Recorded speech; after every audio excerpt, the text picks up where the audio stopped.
नमस्कार दर्शकों, अनंत ज्ञान होस्ट एंकर सीरीज 11 में आपका बहुत बहुत स्वागत है, अभिनंदन है। आज 3 जुलाई है।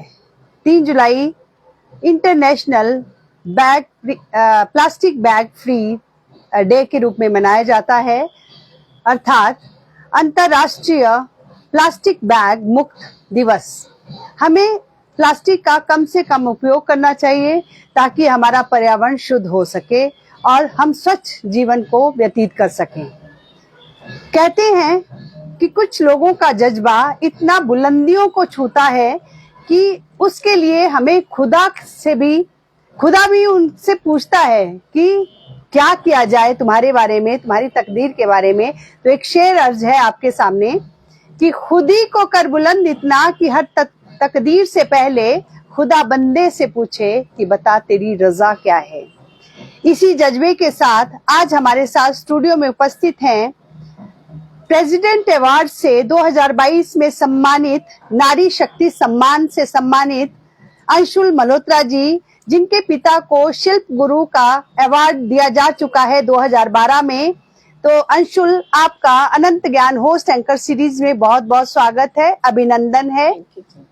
तो सबसे पहला प्रश्न मैं और दर्शक आपसे जानना चाहते हैं कि आपकी स्कूलिंग कहाँ से हुई और आपने इंडस्ट्रीज के बारे में, जो आप इंडस्ट्री में ज्यादा आपने इंटरेस्ट लिया है, टेक्सटाइल इंडस्ट्री में, तो उसके बारे में भी बताइए कि आपका इंटरेस्ट वहाँ कहाँ से हुआ। अच्छा जी, मेरी जो बेसिक एजुकेशन 10th तक थी वो डीएवी मंडी में हुई है। मिस्टर मंगल जी उस टाइम प्रिंसिपल थे और अरुणा मैम, काफ़ी टीचर्स के थ्रू मेरी एजुकेशन हुई है। फिर उसके बाद 10th के बाद मेरी +1 +2 MLSM कॉलेज सुंदरनगर से हुई है।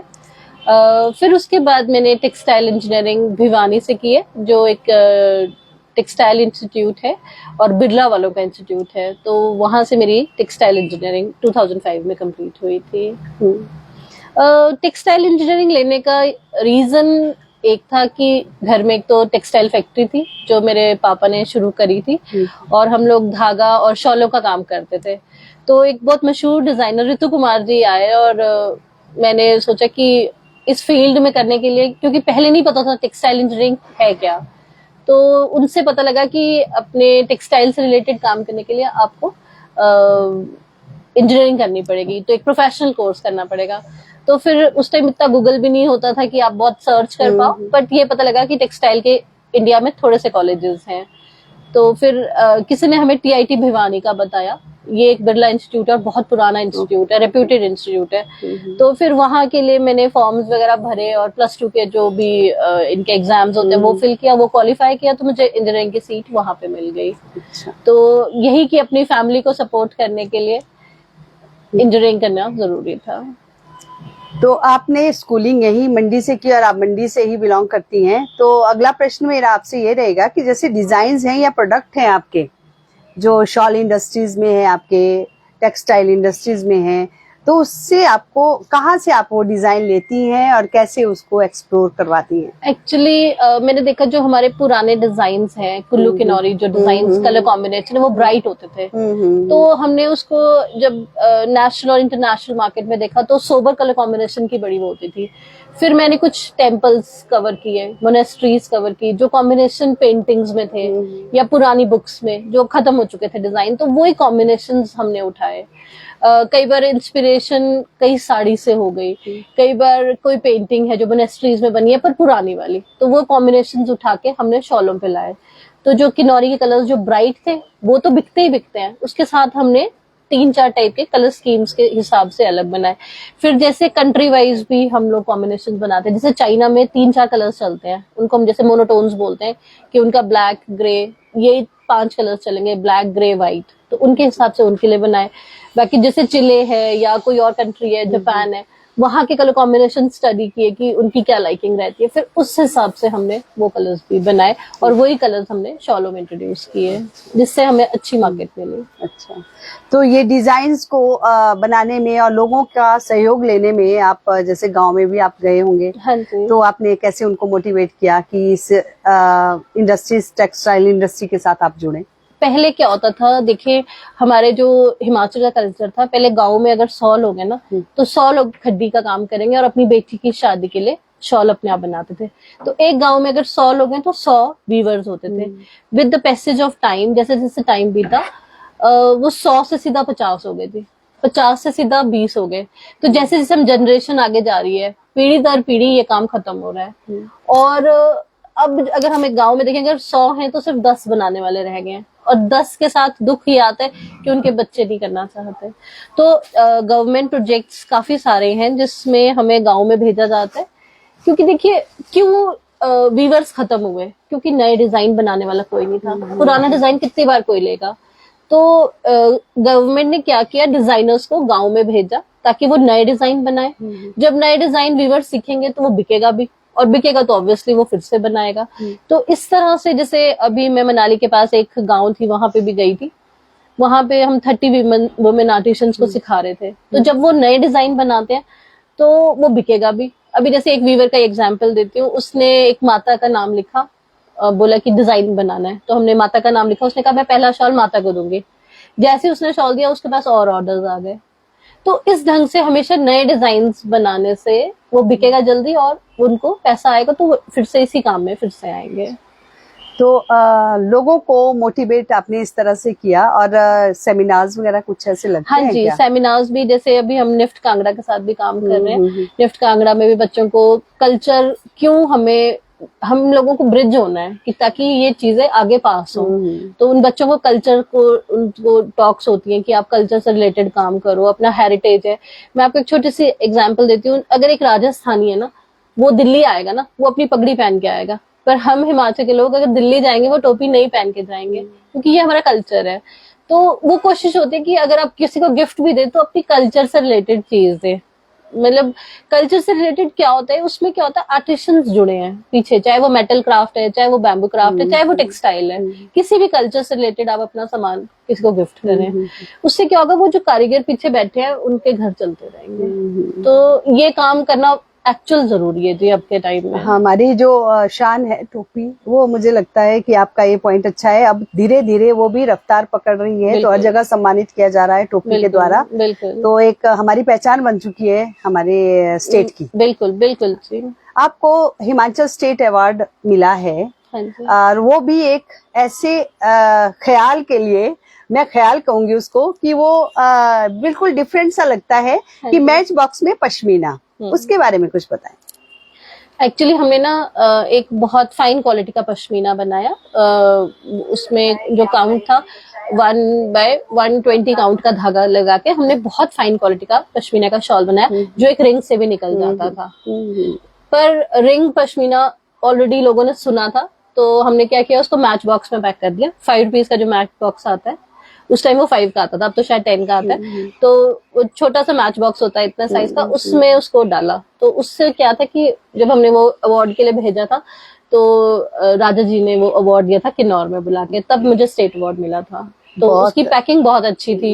मतलब वो भी सोच के ये हो गए थे कि इतना फाइन क्वालिटी का पश्मीना आपने कैसे बनाया। तो पश्मीना के शॉल काफी बिकते होंगे आपके? हाँ जी, पश्मीना एक्चुअली क्या है कि पश्मीना की डिमांड बहुत है, और ये रॉ मटेरियल मिलता कम है। हम लोग कोशिश करते हैं कि उसको डाई ना करें, नेचुरल कलर में, जो उसका नेचुरल बेज कलर है या पश्मीना कलर है, या व्हाइट में ही रखें, और उसी में बेस में ही डिजाइनिंग करें, जैसे 2 रंग के धागों के कॉम्बिनेशन। तो जैसे रॉ मटेरियल है, वो कहाँ से लेते हो आप? हमारा जो रॉ मटेरियल है, एक तो गवर्नमेंट ऑक्शन रूल बोर्ड से लेते हैं हम लोग, और लोकल शेफर्ड से हम बहुत लेते हैं। अच्छा। जो भी गांव में जिनके पास शेफर्ड हैं, उनसे हम लोग, ताकि वो भी भेड़ चलाएं। मैं आपको एक छोटी सी बात बताऊंगी, आपने ध्यान दिया होगा, मार्केट में आप जाते हैं, पहले कितनी भेड़ें मिलती थी, अब नहीं मिलती। क्या रीजन रहा? क्योंकि भेड़ पालते थे ऊन के लिए, अब डिजाइन नहीं हुए, जो भेड़ पालक है वो कम हो गए। और जो भेड़ें जब चलती थी ना, तो जब उनकी वजह से खेतों में उनके मैन्योर, नेचुरल मैन्योर होता था, नेचुरल होता। हाँ जी। तो लोग कहते थे कि आज हमारे खेत में भेड़ों को रोका जाए, वो नेचुरल चीजें सारी खत्म हो गई, और केमिकल फर्टिलाइजर्स आ गए। फिर वही भेड़ की ऊन के शॉलें बनती थी।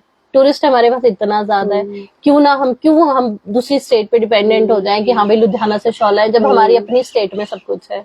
तो वो छोटी छोटी जो नेचर से रिलेटेड चीजें थी, जो इसलिए हम लोग अपनी इंडस्ट्री में वापस आए कि हम अपना वही पुराना कल्चर फिर से करें कि भेड़े भी बढ़े, शॉले भी बढ़े और नेचुरल चीजें भी बढ़े। जैसे आपने कहा कि आज नेचुरल क्लाइमेट डे है, कि प्लास्टिक नहीं यूज करना, तो सिंथेटिक शॉले क्यों यूज करें जब हमारे पास अपना ही पैदावार है ना, आपके पास भेड़े, आपके पास है, हमारा क्लाइमेट अच्छा है, सब कुछ अपना ही हो तो बहुत अच्छा है। ये तो बहुत अच्छी बात है कि हम अपनी परंपराओं से जुड़े, अपनी विरासत को बचा के रखें। तो इंटैक्ट मंडी चैप्टर भी यही कार्य करता है और आपको भी सम्मानित किया जा चुका है और भी बहुत से अवार्ड आपको मिले हैं। तो कुछ उनके पे कुछ प्रकाश डालोगे आप? मैं आपको बताती हूँ कि जैसे आपने एक टोपी की भी बात करी ना, तो 2022 में मोदी जी ने अपने घर पे इनवाइट किया था हमारे पूरे इंडिया से जितनी भी लेडीज को नारी शक्ति पुरस्कार मिला था। तो मोदी जी ने बोला कि आप अपना नाम बताएं और बताएं कौन सी स्टेट से हैं। तो उस टाइम में मैंने टोपी पहनी हुई थी और अब मैं अपनी ड्रेस में थी जो हमारी हिमाचली है। तो हर लेडी बता रही थी कि मैं पंजाब से हूँ, मैं हरियाणा से हूँ या मैं गोवा से हूँ। जैसे ही मैंने कहा मेरा नाम अंशुल मल्होत्रा है और मैं हिमाचल से हूँ, तो मोदी जी ने कहा पता है मुझे, क्योंकि वो हमारी पहचान है जी। आज वो जो टोपी थी वो हमारी पहचान है। और टोपी मैंने नहीं बनाई, ये बनाई किसने? हमारे पूर्वजों ने। हाँ। तो जो हमारा कल्चर है वो हमारी पूर्वजों की देन है। हमारे ऊपर क्या भार है कि हम उसको अगली जनरेशन तक लेके जाएं। मतलब मैं कहती हूँ कि जो हमारे पूर्वज हैं उनकी सोच बहुत अच्छी थी कि उन्होंने जो चीजें बनाई है वो कोई और नहीं बना सकता। जो टोपी आप देश में पहनो, विदेश में पहनो, एकदम पता लग जाएगा कि ये इंडिया से है, और इंडिया में होगा तो पता लग जाएगा ये हिमाचल से। ये देन है पूर्वजों की, पर ये विरासत हम क्या कर रहे हैं? खत्म। आज के नए बच्चों को आप बोलेंगे टोपी पहन के घूमो, वो बोलेंगे हम नहीं पहनेंगे। बट उनको ये एजुकेट करना जरूरी है, भाई ये आपकी आइडेंटिटी है। जैसे मैंने एक छोटी सी बात बताई, मैं ये बात हमेशा बोलती हूँ कि जैसे उन्होंने कहा मुझे पता है, आप देखो हर बंदे को पता है कि आपने हिमाचल पहना है, तो अपना जो हमारा ताज है, हिमाचल हमारा ताज है, उसको क्यों ना पहन के आप चलें। तो कल्चर को प्रिजर्व करना बहुत जरूरी है, क्योंकि वो आपको एक आइडेंटिटी दिलाता है। ये वाला जो टोपी वाला कल्चर है, अब मैंने देखा धीरे धीरे फॉरेन में भी बढ़ता जा रहा है। वहां भी आपको थोड़े थोड़े डिस्टेंस पे लोग मिल जाते हैं जिन्होंने टोपी डाली होती है, तो आपको पता लग जाता है कि हिमाचल से या ये हिमाचल आया था। बिल्कुल। वो खरीद के जाते हैं लोग, है ना। तो आप जैसे नई जनरेशन है, जो हमारे यंग जनरेशन है, उनके लिए रोजगार के किस तरह से उनको इंटरेस्ट क्रिएट करवा सकते हो कि वो इस फील्ड के साथ जुड़े? देखिए, अगर मैं हथकरघा की बात करूं या हैंडलूम्स की बात करूं, मैं कहती हूँ बच्चे एजुकेशन ले, जरूर ले, बट स्किल हाथ में लेना जरूरी है। स्किल हाथ में लेना जरूरी का मतलब क्या है? अगर मैं आपको एक स्टेट का एग्जांपल देती हूँ, मधुबनी एक पेंटिंग है, बहुत अच्छी बिहार की पेंटिंग है। बच्चा पैदा होता है, अभी वो साल का होता है, माँ बाप उसको खिलौने नहीं लेते, कलर्स लेके देते हैं, ताकि वो कलर से हाथी घोड़ा कुछ भी बनाए। क्यों? क्योंकि जो मधुबनी पेंटिंग है वो हमारा नेशनली इंटरनेशनली फेमस है। बट हिमाचल की मदर्स अपने बच्चों को खड्डी पे नहीं बिठाती। आपको याद होगा जब आप स्कूल में होते थे तो तकली चलाते थे, तब आपको मन हुआ कि मैं एक शॉल ले लूं, पर बच्चों को क्या पता। तो आज की जो हमारी एजुकेशन सिस्टम है उसमें हैंडलूम हैंडीक्राफ्ट है ही नहीं। तो अगर कोई बच्चा पेंटिंग सीखता है तो कल को अगर लाइफ में जरूरत पड़ती है, जैसे कोरोना आया, सब घर वापस आए, तो अगर वो पेंटिंग करता है तो वो पेंटिंग भी बेच सकता है ताकि उसकी रोजगारी चलती रहे। उसी टाइप से हथकरघा भी एक आपकी स्किल है। अगर यंग जनरेशन इसको सीखेगी तो आप फ्री में घर पे बैठे हो, आप अपना बनते रहो और वो बेचते रहो। तो मेरा एक प्रश्न इसी के साथ जुड़ा हुआ है कि क्या आप चाहते हैं कि स्कूलों में भी इंट्रोड्यूस किया जाए खड्डी को? बिल्कुल, जैसा ये तो हमारे इवन वहां पे भी बोला गया है कि अभी एजुकेशन सिस्टम में भी ये बात चल रही थी कि जैसे पहले हैंडीक्राफ्ट और हैंडलूम होता है, वो होना चाहिए था कि बच्चों को अवेयरनेस हो कि हमारी अगर मंडी कलम क्या है, या मंडी कलम के बारे में बच्चों को नहीं पता, या मंडी की पेंटिंग क्या है वो नहीं पता।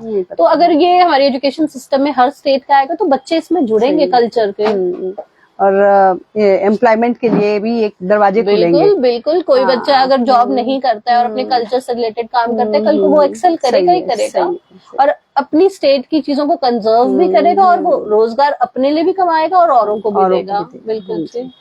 तो कुछ आप मैसेज देना चाहते हैं हमारी सोसाइटी के लिए, जो हमारे साथ जुड़े हुए दर्शक हैं उनको भी आप बताना चाहते हैं? मैं बच्चों को तो ये बोलूंगी कि आप अपनी स्किल, अपने हाथों को इतना स्किल कर लें कि कल को आप जॉब नहीं भी करते, आर्ट की वजह से भी आप कमा सकते हैं और बहुत अच्छा काम कर सकते हैं। और मैं बड़ों को ये बोलूंगी कि अपने बच्चों को चाहे पेंटिंग में डालो, चाहे म्यूजिक में डालो, चाहे किसी भी ढंग से, कि वो स्किल्ड हो। स्किल सिर्फ एजुकेशन नहीं कि आप सिर्फ एक एजुकेशन पढ़ाई कर ली और हो गया, नहीं, स्किल करना बहुत जरूरी है।